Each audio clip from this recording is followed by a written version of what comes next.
I discovered porn as a 10-year-old, and it was VHS tapes, and it was quite common, you know, for family members to have tapes, and you know, you'd find them somewhere. So it wasn't like anything sick or illegal that I found. It was just hardcore porn.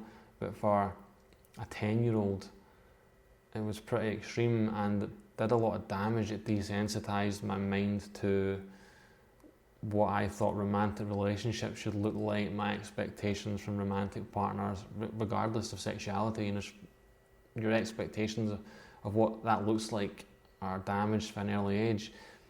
And also, you know, the dopamine hit you're getting for that, and that being your first coping mechanism, you know.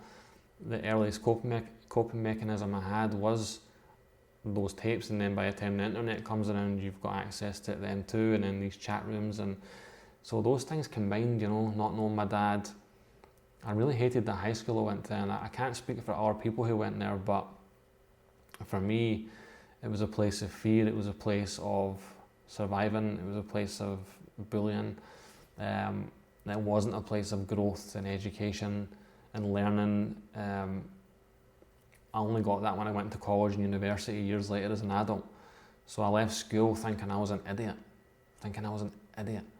So there was loads of things, lots of different variables combined that kind of led me on that path. But I was 13 when I first discovered alcohol. You know, it was a lad that was in my drama class. His dad had a corner shop, and he could get us half bottles of whiskey and vodka and Buckfast and all sorts of stuff.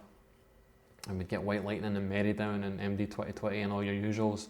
And it was so normalised because loads of us were doing it. We were all hanging about doing it. So for such an early age, like I'm 10 years old, I've discovered porn. I'm 13, I've discovered alcohol. By the time I'm 15 or 16, it's Eckies, speeds and weed. And then between 17 and 18, somewhere there, it's cocaine.